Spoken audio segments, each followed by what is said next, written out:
Calma.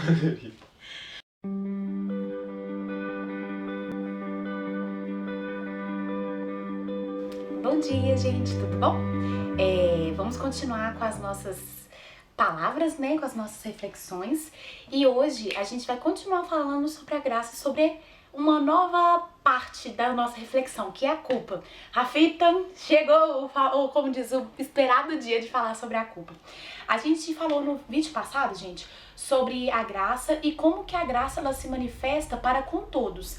A graça é um favor imerecido, então assim, mesmo nós não merecendo que o Senhor pagasse pelos nossos pecados, para que o Senhor Jesus Cristo nos trouxesse salvação, reconciliasse, né, nosso relacionamento com Deus, Ele fez e fez por amor. Eu disse um dia que eu ia contar a história. Hoje a gente vai ter várias histórias, viu, gente? Eu disse um dia que eu iria contar a história de como o Fabinho salvou minha vida. E chegou esse dia. Eu vou chamar ele, peraí. Bom, gente, tivemos que fazer uma ajuste de enquadramento, porque o meu irmão é 1000 vezes mais alto do que eu. Esse é o Fabinho, para aqueles que não conhecem, ele está constrangido. Muito. Mas é necessário que ele apareça para me ajudar a contar uma história. Eu falei, né, nos vídeos aí pra trás, que no ano passado eu fui assaltada. Basicamente as coisas aconteceram assim. Eu tava chegando em casa, era uma quarta-feira, 8h30 da noite, e na minha casa tem uma igreja do lado, que é a igreja que eu participo, e uma academia logo acima. E tava tudo cheio, tava acontecendo o culto, tinha os segurança da igreja na rua, a academia tava lotada, e eu estava descendo, chegando em casa, com uma mochila e uma sacola. Quando eu abri a porta de casa para poder entrar, um rapaz estava subindo de bicicleta. Esse moço, ele lançou a bicicleta dele no portão da minha casa, eu já tava na parte de dentro. Ele tava empurrando a bicicleta. Né? Ele tava empurrando a bicicleta. Então ele jogou a bicicleta no portão, eu levei o primeiro baque, eu tava do lado de dentro, e depois ele colocou a mão na brechinha que abriu, né, e colocou a arma na minha cabeça, e eu reagi. Ele ficou tentando entrar e eu tentando tirar ele. Eu não lembro de muita coisa, né, o moço da igreja que viu, que me contou, mas segundo o que ele me contou, eu segurei o cano da arma, enquanto o cara tava apontando, tentando colocar a arma pra cima. E aí na hora que eu lembro de duas coisas. Eu lembro na hora que eu me dei conta que eu estava com uma arma apontada pra minha cabeça, e eu lembro de eu correndo depois que o Fabinho apareceu. Então assim, quando eu me dei conta que eu tava segurando a arma e ela tava na minha cabeça, eu gritei. Fabinho sabe descrever o grito, né, Fabinho? Foi o grito mais desesperador e angustiante que eu já ouvi na minha vida. E aí na hora que eu gritei, e normalmente quarta-feira o Fabinho não fica em casa, então eu achei que não tinha ninguém em casa. Eu gritei porque, sei lá, eu tava pedindo socorro, não sei nem o que eu falei. Foi interessante que na época de quarta-feira ou eu ia no culto ou eu ia pra academia, no horário que minha irmã costumava chegar. Aí nessa quarta, sei lá, eu fiquei afim de ficar em casa. Decidi ficar em casa. Eu nem fui no culto, nem fui na academia, simplesmente porque eu não quis. Jesucidência. E aí logo depois que eu gritei, eu não tô brincando, gente, foi questão assim de 1 segundo. O Fabinho tava do lado de fora da casa. Nem ele sabe explicar como é que ele chegou. Como é que eu cheguei tão rápido? O meu quarto é mais perto da saída da casa, ele é de frente pra sala, onde tem a porta que dá pro quintal. Aí basicamente eu tinha que seguir uma linha reta assim pra sair do meu quarto, atravessar a sala e virar pra ir pro portão. Mas foi muito rápido. Depois você acha engraçado, né? Mas a cena dele chegando era igual aquelas cenas de Discovery Channel, o povo atacando, ele saiu grandão chegando. Foi muito interessante depois. Mas aí ele chegou, e quando ele chegou, o Fabinho gritou, e vocês estão vendo, né? A voz dele é muito grave. E ele gritou assim: solta ela! Fortão, né? Alto. E aí na hora que o Fabinho gritou, e ele foi pra cima do cara, tipo assim, foi instintivo. É estranho que não dá pra explicar como, assim, que eu entendi que era minha irmã na hora, porque parece que o cérebro da gente só guarda as informações principais. Mas na hora que eu ouvi o grito dela, bastante desesperador assim e angustiante, eu acho que inconscientemente, intuitivamente, eu já sabia que era minha irmã e que ela estava em situação de perigo. Então assim, eu saí muito rápido do meu quarto e quando eu cheguei no quintal, assim, que eu vi aquela bagunça de minha irmã no portão, empurrando, e eu vi que tinha alguém também ameaçando ela, mas eu nem consegui identificar muito bem como, eu simplesmente fui pra cima do cara, assim, bem instintivo mesmo, uma coisa meio animal assim, que a gente tem. E aí, quando ele gritou, o cara que tava me assaltando assustou. E quando ele assustou, eu saí correndo. Então assim, eu lembro de duas coisas. Eu lembro de eu gritando e eu lembro de eu correndo de costas. E eu correndo de costas, eu só lembrava, eu lembrava que eu tava pensando, nossa, tomara que eu não leve um tiro nas costas, tomara que eu não leve um tiro nas costas. E eu até corri meio agachada assim. E a minha reação também foi correr, entrar para dentro de casa e fechar a porta. Então quando eu entrei e fechei a porta, estalou assim, tum, meu irmão tá do lado de fora. Aí eu abri a porta de novo e tô lá, Fabinho, entra, Fabinho, gritando ele pra entrar. E eu não ouvi absolutamente nada. Ele não vai ouvir nada. E aí eu vi, ele já tava, né, com as mãos pro alto, falando assim, cara, leva o que você quiser, só deixa a gente em paz. Leva o que você quiser, deixa a gente em paz. E ele falou que aí você pode a mudança de abordagem, né? É porque assim, na hora eu fui pra cima do cara gritando, solta ela e tal. Acho que o meu instinto natural seria realmente partir pra cima do cara. Mas a partir do momento que ele soltou minha irmã, que eu vi que ela não tava mais lá, apesar de eu não ter visto sequer de qual lado minha irmã passou por mim, também acho que é uma coisa que o meu cérebro deletou, na hora que eu vi que minha irmã já não estava mais lá sob perigo e que o cara apontou a arma pra mim, aí na hora eu parei assim, olhei pra ele, fiquei calmo e falei, levantei as mãos naquele sentido assim, né, que eu não quero ameaçar o cara mais, e falei pra ele ficar calmo, só ir embora, deixar a gente em paz, pegar o que ele quisesse e ir embora. Uhum. Aí ele pegou a sacola sua que tinha caído no chão. Minha irmã falou, tava com mochila com a sacola caiu no chão no meio dessa confusão. Aí o cara pegou a sacola e foi embora. E saiu correndo. E o pessoal da igreja chegou depois, enfim. E aí na hora que ele foi embora, que eu vi que o Fabinho tava bem, e que eu tava bem, e que o cara tinha ido embora, aí eu desmaiei. Aí ela ficou mal. Eu fiquei mal.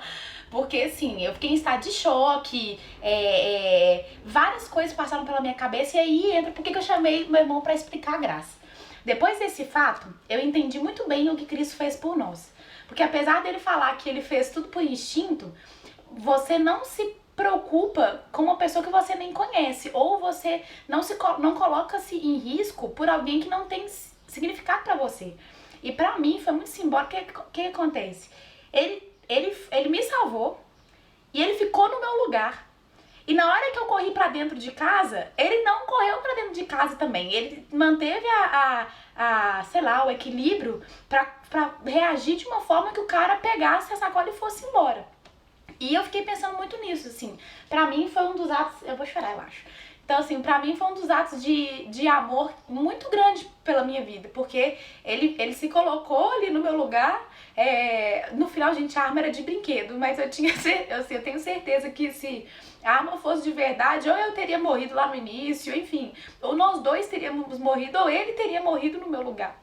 E quando por eu ter passado por essa situação, eu pensei, gente, Jesus ele veio à Terra justamente pra fazer o que o Fabinho fez por mim. Ele se colocou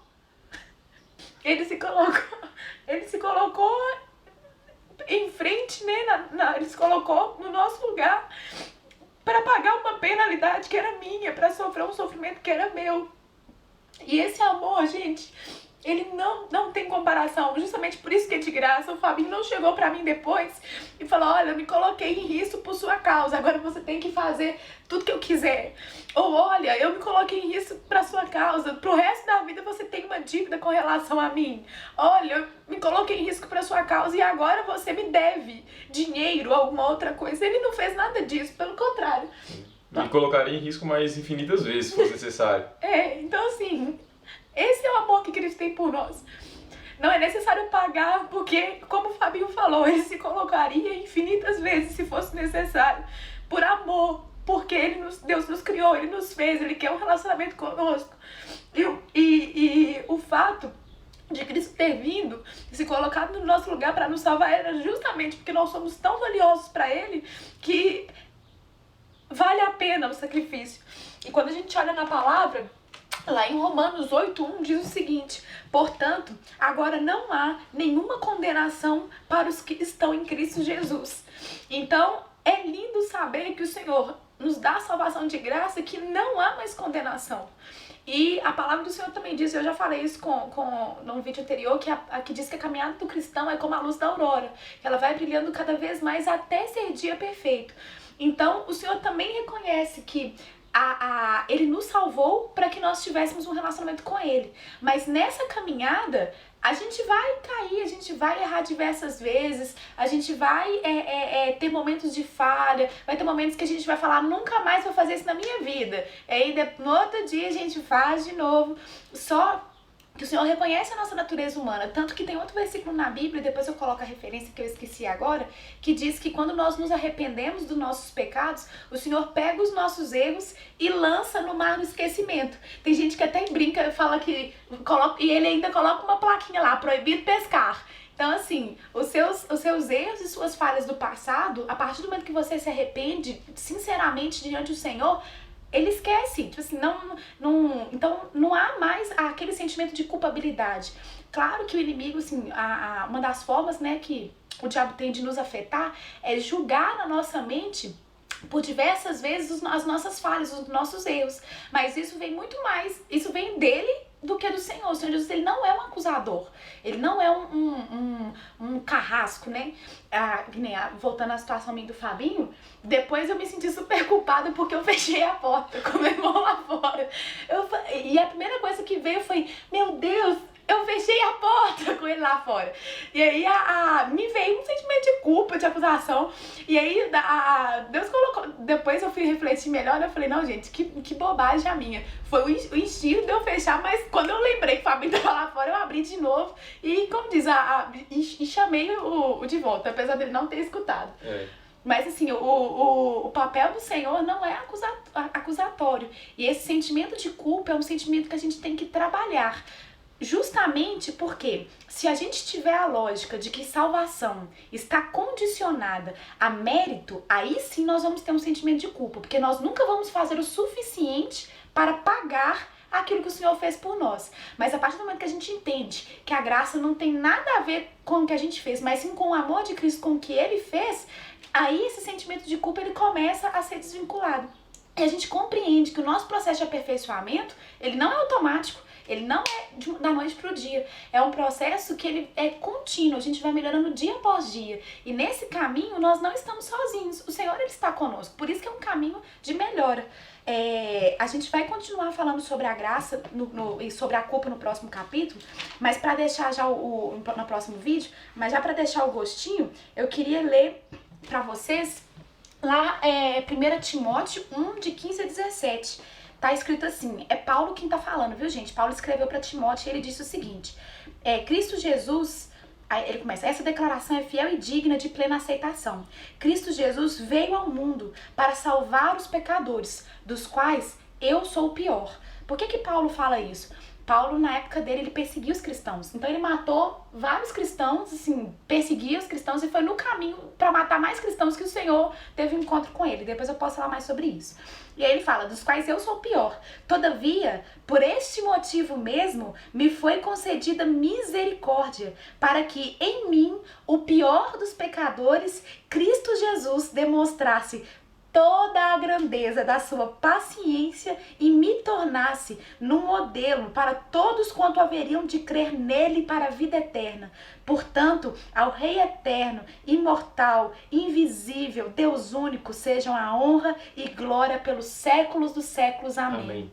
A vida de Paulo é um exemplo perfeito para mostrar que a culpa não tem o poder sobre nós, a condenação não tem poder sobre nós. A partir do momento que nós entendemos a salvação do Senhor, o perdão dele para as nossas vidas e o processo de melhora contínua, quando a gente aceita isso, a gente faz como Paulo. Em mim, o pior dos pecadores, foi concedida a maior da misericórdia, o maior milagre, para que eu hoje pudesse ser modelo da grandeza e do poder de transformação que Deus tem na vida do ser humano. Então que nós possamos, assim como Paulo, aceitar a salvação e a graça do Senhor e reconhecer que por mais que erremos, por mais que falhemos, quando nos arrependemos, a grandeza e a misericórdia do Senhor se manifestam na nossa vida. Gente, muito obrigada, Bi. Obrigada pela participação. Obrigado. O Fabinho vai embora. Ele vai viajar. Ele vai ficar longe de mim. Eu provavelmente vou ficar com muita saudade deles. Provavelmente não, eu vou ficar com muita saudade, vou sentir muita falta. Obrigada, bem, pela participação. Por você ter me salvado também, mais uma vez. E é isso, gente. Beijo. E até o próximo vídeo. Tchau.